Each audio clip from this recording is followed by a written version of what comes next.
Hello, everyone. Today we have a very special guest, Jason Forrest. Jason and I are going to chat about a very special topic, which is Du Bois data visualizations. A little bit about Jason. Jason wears many hats. He's a father, a musician, a data visualization specialist, a writer, and a designer. He's also currently with McKinsey, where he serves a dual role in the people analytics and measurement team, and also as the director of the interactive data visualization for the COVID response center. And last but not least, and the reason why Jason is our guest today, Jason has done a ton of research and is currently lecturing on the 1900s data visualizations of Du Bois. So Jason, welcome to Vizlogue's YouTube channel. I'm very excited to have you here and of course to be talking about Du Bois. Well, thank you very much. A real pleasure to get to speak about his incredible legacy and work, and thanks for having me. Yeah, absolutely. So I recently read the book, this one, Du Bois Data Portraits, Visualizing Black America, as well as your Medium access. Yeah, I see, we both have it.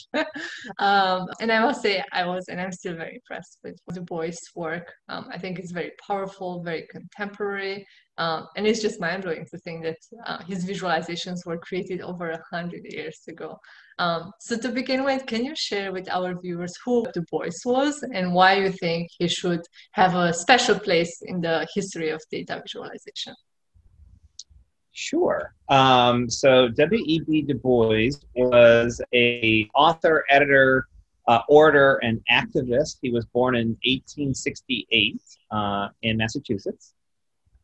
He was amongst a unique group of African Americans that had some unique opportunities, and he was able to study in Berlin, Germany for several years and traveled widely throughout Europe. He then returned to the US and became the first graduate from Harvard University. In 1903, he wrote The Souls of Black Folks, which was basically his first, I wouldn't call it mainstream, but his first collection of writings about the African American culture and the challenges that they face as a kind of a larger group of people, and that just really catapulted him to global fame and recognition. He became very much a household name. And in 1909, he actually helped to establish the National Association for the Advancement of Colored People, the NAACP, that we still very much know today. While he was in Berlin, he got to see a view of humanity really outside of American racism. And this really galvanized him to try to create real change in America. So when he came back to the US and eventually graduated from Harvard, he really took up the cause of trying to bring the kind of leading edge of what we call the social sciences or sociology to the focus of African American people. I do want to also caveat that, Du Bois regularly used the term Negro. It's a term that we don't take lightly now. We recognize it's a very controversial term, but it is actually the foundation for the language that he uses in even the title of the exhibit of American Negroes. So just wanted to caveat that there's some terminology here that is antiquated and not what we use normally today. So what's also amazing is that by leveraging and focusing on the study of the African American population as a sociologist, he really tried to create change by focusing on data. And as a result of really this very progressive stance in sociology, he also turned to data visualization.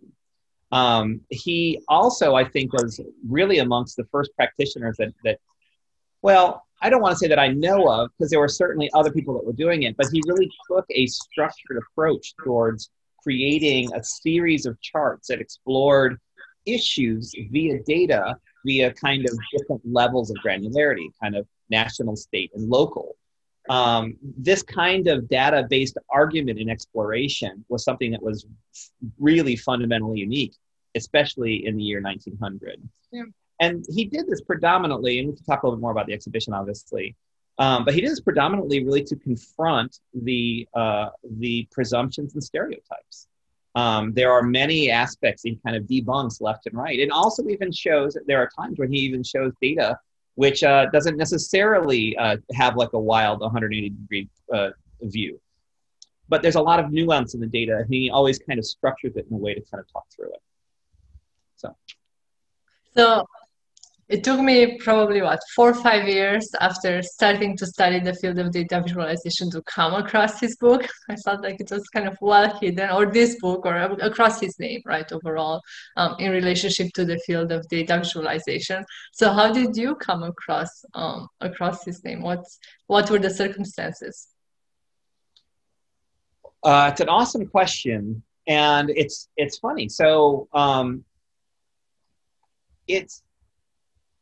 So while W.E.B. Du Bois was a household name in American history, really as one of the predominant kind of African-American activists and social leaders, he was not really seen as any kind of a scientist. He was absolutely an academic and one of the most brilliant men in American history, I believe. But this work was very unknown at the time when I started to look into it about 4 years ago. The actual work, the Exhibit of American Negroes, was exhibited at effectively the world's largest World's Fair at the Exposition Universelle in 1900.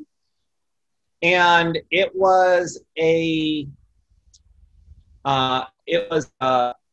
project that was organized by many of the African-American leaders at the time and was a huge effort. I mean, hundreds of people, thousands of documents, one of the most richest collection of photographs of the African-Americans, a massive survey was sent out, all kinds of qualitative information about different types of African-American businesses at the time. It was just a monumental effort.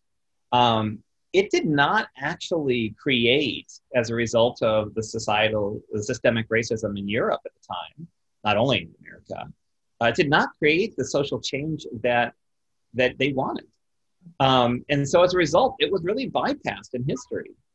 I found it, amazingly enough, from a book on typography that had just some weird images. And I believe that there was only one or two. Actually, these works were actually only even digitized in color in 2013. And at the time, the whole collection of these charts is housed in the Library of Congress in Washington, D.C. And before that, they were only available on black and white microfilm. And so there was some writing at the beginning of 2000s and the late 90s about this by a wonderful professor. But at the same time, it just fell through the cracks of history. So I found it in this book about typography, A to Z, what it's called, and was just captivated. I had never seen anything like it. You know, I was already just kind of starting to explore kind of data visualization history at the time. And it was just totally unique. And as I started to do like just some very fundamental research, I was like, there's no information on this. There was like maybe 2 blog posts, including one and the Smithsonian.com via the Library of Congress, which makes sense. And really no authorship about the charts themselves, the data itself. And from there, I basically just became completely obsessed. I started buying books. I bought Du Bois's, actually 2 biographies, an autobiography and a massive biography by David Levering Lewis. I started researching all of the data that I could find of the time, that kind of trying to assume what Du Bois was fielding himself of the data and trying to understand what it meant. And as I started to look at chart after chart and understanding a little bit more about what this data story was, I was just overwhelmed by it. And the importance of it, the gravity of it, I'm thrilled that people are starting to pick up on it and share it now more widely. And the book, the book by this book here by Princeton Architectural Press. I mean, this has also helped to spread the notoriety of his work. But it's so important, and it was just really completely kind of lost. So that's how I found it. Well, that's really fascinating, especially the fact that you found it in a typography book, right? That's not a place where I would expect to find it, but it's great, right? It's great that you came across it. So we mentioned that his work feels very contemporary. Of course, he was researching and visualizing the American society of the 1900s and specifically racism, right? I mean, we are in 2020, racism is still a huge issue, right, in the American society. What do you think we can still learn today from his visualizations that has to do with the American society and with racism? Well, you know, there's a number of interesting charts specifically about education, literacy, and occupation. And I think that these all really still show data that flies in the face of these stereotypes and presumptions. You know, I mean, I think, again, this is talking about, you know, generations in a way, a whole different world ago. But the idea of illiteracy was like hugely important. And the data that he found showed that, you know, the African American population was more literate than all of Russia, than multiple European countries. I think that we often are still locked in the presumption of the other, and the data is not there. The data doesn't follow that up. I think the data also proves, as Du Bois proved, the systemic racism and the erosion of civil rights, the tragedy of that. And it's telling to see that this kind of scientific research by an African American community for a white population was not supported, and as a result, didn't affect the change that we could have seen. And I think that that's one of the things that really has helped to capture my imagination. You also see it in this in the Visualizing Black America book as well. There's almost like an Afrofuturism kind of thread, which is like, well, what if it had worked? You know, what if in 1900, Du Bois and arguably 150 African American leaders, their argument was supported, right? What if their right didn't continue to erode through Jim Crow laws? You know, like what would today look like? And if anything, it's the story not only of racism, but also really the story of a missed opportunity. Yeah, that's very well said and unbelievable in a way, but yeah, it's happening. So you mentioned briefly that Du Bois participated in the 1900 Paris exhibition, and I know he displayed many charts there. Of course, the thought and the hope was that would have a huge impact. That wasn't really the case. Could you tell us more about the exhibition and what happened there? Absolutely, love to.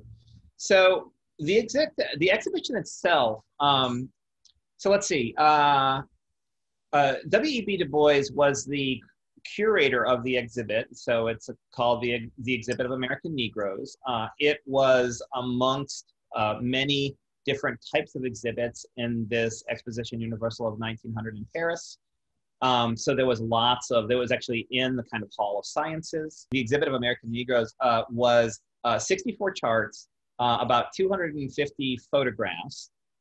It was also a huge handwriting of what they call the Black Codes, which was effectively a list of Jim Crow law erosion, kind of basically systematically outlining exactly what freedoms were after the Emancipation Proclamation and what they were in 1900.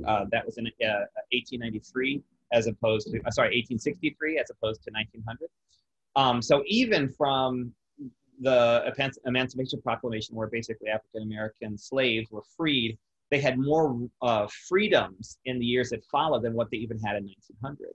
What was happening is that these these rights were eroding then and continue to erode all the way through really true desegregation and then eventually African-American civil rights movement in the 60s. So what's interesting about it is that the exhibit of American Negroes was much bigger than Data Viz. It was an entire exhibit, including patents collected. Eyewitness or a testimony from Black business people about who their audience was, who their customers were, how much money they made. Photographs assembled of traditionally Black colleges. So a huge investigation of the educational systems for African Americans that were created largely in isolation and without funding. So it was a real 360 exhibit that was prepared for a scientific audience in Europe. Now, I say that it didn't meet needs, meet their objectives, not only because we didn't actually see a change in American attitudes about African American rights, but because it was simply never reported in America. Oh, really? Wow. So the reporting, again, as kind of sourced from historians that have really looked into this, David Levering-Lewis actually, he's a phenomenal academic, unbelievable researcher. You know, there were several European papers that referenced the exhibit. There were Du Bois himself won a gold certificate of honor and basically a golden award, a gold medal for the exhibit for his work. And the African American press wrote about it wildly. Right, so he was the cover of some of the main African American news sources, and they really supported and relished his effort. White press in America ignored it.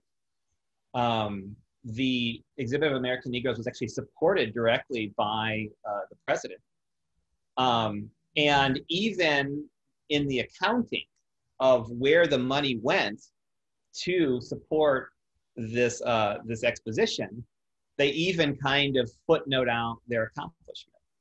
So predominantly people in America didn't even know about it. And I think that the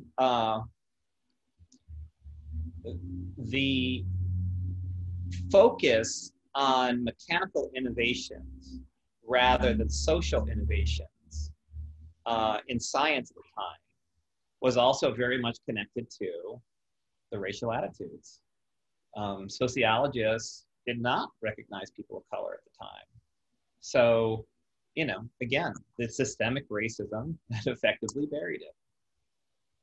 Yeah, wow, that's fascinating to hear. So, going through this book, I came to realize that Du Bois created many charts that don't really exist today. I have never seen them anywhere else, which was amazing to me, especially given the fact that he drew everything, or him and his team drew everything by hand, right? So I know there are many options here to choose from, but if you were to pick one, what's your favorite chart?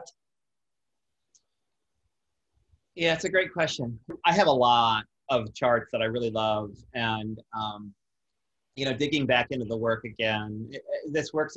When I initially compiled this research a few years ago, digging back into it again, it's kind of nice because I get to see it a little bit with fresher eyes and can see how interconnected it all is. Yeah. My favorite one really is it's the 51st chart in the series. It's called the proportion of freedmen and slaves among American Negroes. Mm-hmm.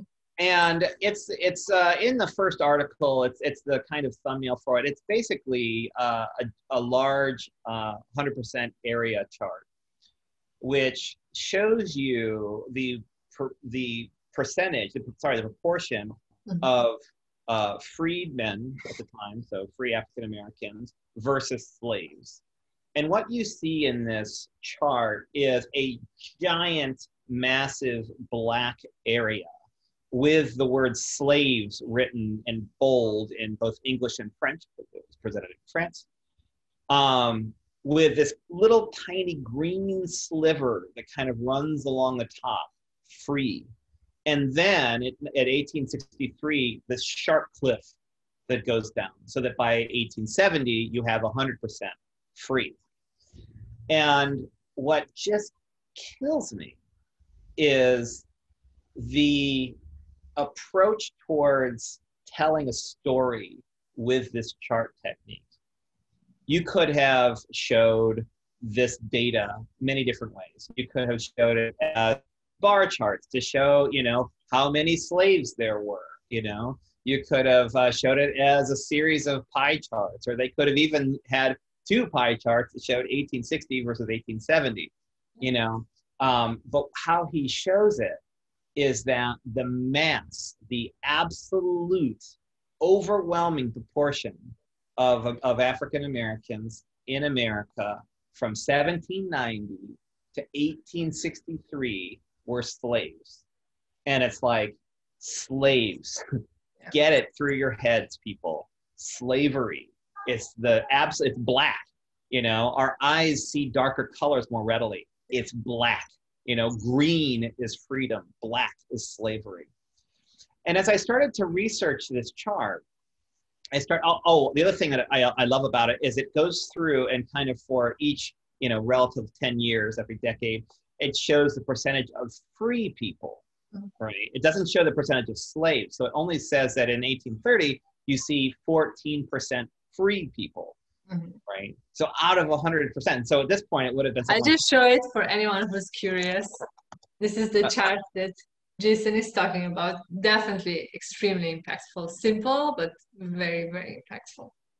Yeah, go ahead, Jason. And so as I started to research it, I realized that, the other part that's just crazy about it is that, in 1863, like I said 100 times, at the Emancipation Proclamation, it still takes 7 years for, and I'm looking at my post now, but it takes 7 years for 6,675,000 people to actually gain their freedom, right? 7 years after the Emancipation Proclamation are all African Americans actually free. And that is disgusting. We should be so ashamed. And it's a chart like this that tells that story. That is an abstraction. It's an abstraction that, it's easy if you would have been walking the streets in 1900 to understand, the difference in classes. But it's an abstraction to understand that such a small percentage was free. And then it took so long for the rest of this population to actually earn it after they were given that right. Yeah, I remember this chart very well. I think it's one of those charts that you see once and you remember forever, right? It just gets printed deep into your head. It's just impossible not to remember it.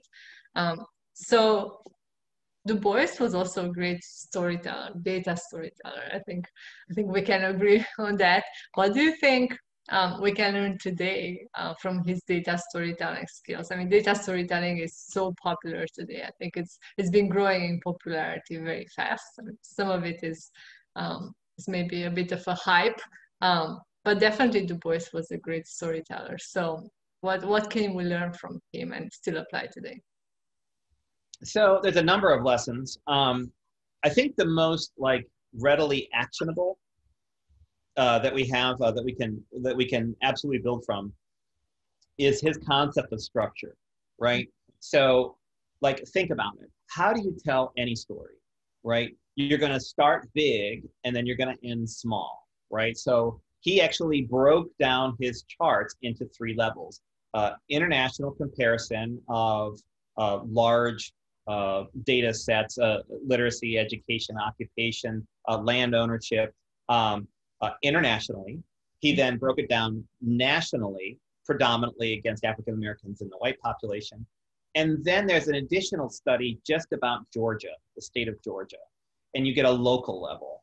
And everything is kind of compartmentalized in these kind of 3 levels. You want to see the data internationally, and then you can kind of walk down the lens via illiteracy, for example, or education. And I think this structuring is fairly unique at the time. Yes, we saw other types of data storytelling, certainly in our censuses and other kind of statistical atlases, but I think this argument is so more directed by Du Bois that it becomes very unique. The other thing that I would point out, I have two more points. The other thing that I think is also fascinating is he knew that this was ultimately an act of idea evangelism, or to put it more basically, marketing. And so he knew that if he showed up with literally 64 bar charts or 50 bar charts and 10 line charts, that nobody would care, right? And so it was really the act of him and his students doing the research, hand drawing each of the kind of posters, about 20 by 30 each, that they began to start trying to find more compelling ways of visualizing the data, right? So we see also, probably the most well-known is this kind of Du Bois spiral, as it's kind of come to be known, which is effectively kind of a spiraling bar chart. Actually, it's a spiraling bar chart that's kind of broken a little bit. And this is an innovation that happened from, okay, we've already done 10 bar charts. How do we make something more interesting, right? We have something, we have a lot of data. We can't just bore people to death. We have to make it compelling. And so there's a lot of visual innovation that happens on this team. Of course, I mean, again, one can only imagine what would happen if this was supported and they would have continued moving forward. We could have actually, we may be in a different way of visualizing information today had that been the case. The third thing that's really interesting and very compelling, and to be honest with you, it's something I did not really cover very much in my writing. It has been covered a little bit better, I think, in the book, is it was not presented, this data visualization was not presented in isolation. It was presented with photograph after photograph. The sculpture of Frederick Douglass kind of sat and watched over the exhibition itself. There were patents, there were sculptures, there were examples of textiles and metalworking. It was a very multi-sensory, multimedia presentation that was designed to humanize, right? And so now as Giorgio Lupi says, data humanism, it was alive then too, right? It wasn't an argument that was supposed to only be for learned scientists. It was supposed to be for people to empathize with what was going on and make change. So you mentioned, and I mentioned, I think too, that all the charts were drawn by hand by Du Bois and his team of researchers and I guess designers, right? We could call them designers as well. And some of his charts are not being used today anymore, right? And part of that, or maybe the main reason, is the fact that we have so many software that we can use today, which, I mean, they come with advantages and disadvantages, right? So what do you think are some advantages and disadvantages of drawing versus using a software to visualize data? Well, I love that question. Thank you for asking it. So after doing this work on W.E.B. Du Bois and research on it, I've actually gone on to do a lot of research about data visualization in the mid-century of America, predominantly through Fortune magazine, Isotype design by Otto and Mary Neurath, Gerd Arntz. And what's fascinating about data viz before computers is that it had a wildly different process, right? You had to understand the data, you had to collect the data, you had to figure out what the shape of the data was going to be, and then you had to draw it, or you had to draw it for reproduction, right? So then two wildly different processes.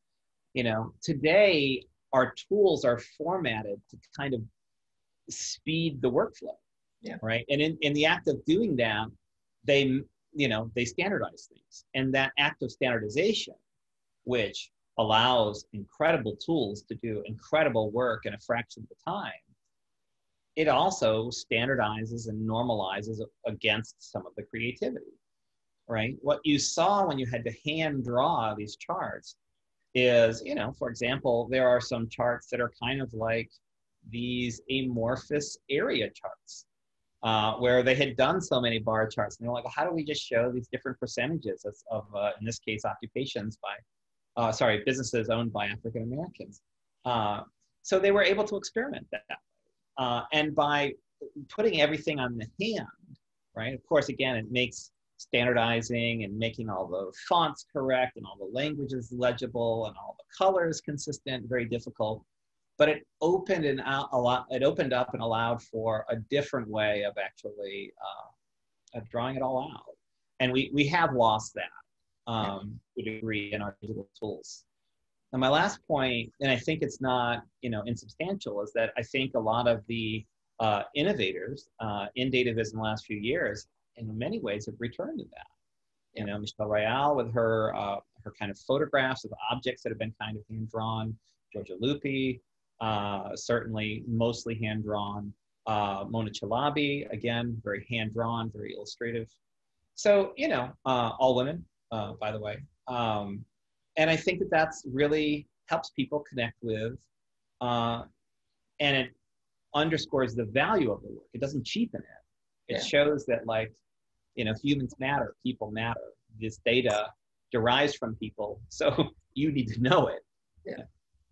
Yeah, I find sketching is not quite drawing by hand the final visualization, but sketching so helpful. I think it allows you to kind of remove any constraints that the tool would impose and be creative. And also it allows you to iterate much faster, and just kind of be you with your ideas and just a pen and a piece of paper. I think it's a really, really powerful process to go through when you visualize data, to make sure that the true story comes out and that you're really thinking deep about your work. So my last question, Jason, for you is, what have you learned from Du Bois to help you grow professionally or personally or both? Yeah, both for sure. I'll tell you, I clearly am a white male, a Gen Xer. I always used to joke that I'm a carpetbagger, born in Buffalo, New York, but really raised in South Carolina, in the suburbs. Very much a kind of C-grade student. And it changed how I think about America. Learning African-American history from their perspective rather than from a white perspective is illuminating and terrifying. You don't realize how subjugated this population that was already, humiliated has been ever since. Like the failure of our culture to recognize this population and continue to demean them for the wrongs that were given against them. It's terrible. Yeah. It's not even, language doesn't even work anymore. And it's only when I really learned the data and learned how African-American schools were a result of Northern troops basically figuring out what to do with all these masses of people that were uneducated, that were just hanging around, that were just clinging to the Northern armies for survival. That's how African-American schools started in America. Yeah. Like, it's unbelievable that's how it worked out. Yeah. So, if you can tell, it's had a really deeply personal effect on my worldview. Professionally speaking, it has allowed me to explore data and data history in a way that I never thought that I would. But what's been fascinating is that this is where I learned how to be me again. I was a creative, a musician. I had gone through a rough spot in my life, and it really helped me find something that I really would become passionate about again, as you can tell. And it's just so important to find that thing that you can do that energizes you, that you can share with other people. And to be honest with you, when I started, I didn't really think that people were going to care again. Like, it had been overlooked in history, you know? And, you know, when I wrote it, actually, the beginnings of the Black Lives Matter protests were beginning to start. And I remember talking to my wife, I'm saying, like, if only people knew that this work existed, they could kind of tie it to what was going on and, you know, maybe could make a difference again. And, it kind of is. So I'm thrilled that people are interested in this work today. And I'm thrilled to be able to talk about it. We're still fighting a battle. It's not done. Like, he's not in the history books yet. It's only starting. So, you know, it's given me a cause in many ways. So that is fascinating. And thank you, thank you for having worked on this for what, months, right? You spent months and months researching his work and writing about his work and talking about his work. I think it's very important to make sure that more and more people learn about the data visualizations that Du Bois created, the work that he has done, and the impact that he should have had in the history of the United States. And he didn't really have as big of an impact as he should have, I think. Well, and I didn't actually say this earlier when I probably should have, but I think one of the most interesting parts, and I now have had the luxury and great fortune of getting to meet some true Du Bois scholars. You know, it's really the lack of success, the lack of impact of this exhibit that caused him to explore his authorship and oration and bring out his anger and his passion. You know, like, what's fascinating is that he basically decided that emotion was going to be more important for the time than science. Mm-hmm. And I think we also see, you know, that happen today as well. Certainly, if you're ever interested, if you're watching this and you're interested in learning more, drop me a line. We can put my contact information or get on Twitter or something like that. But we can include your email address in the description, in the video description. Yeah, that sounds great. Or my website, you can get me there too. Mm-hmm. But yeah, there's plenty of places to look and plenty of opportunities to really help tell these very important stories. So. Yeah. Well, thank you so much, Jason. I have learned a lot, and hopefully everyone feels like they've learned a lot, like their eyes have opened, and hopefully everyone is curious to research Du Bois's work more. Definitely recommend reading this book. I think it's a great intro to his work. It has a ton of visualizations. Probably I spend more time looking at the visualizations than reading the text. And of course, Jason's essays. He published a series of essays on Medium. I can post a link on the video description as well. Yeah, thank you so much, Jason, and enjoy the rest of your weekend. Wonderful. Thank you.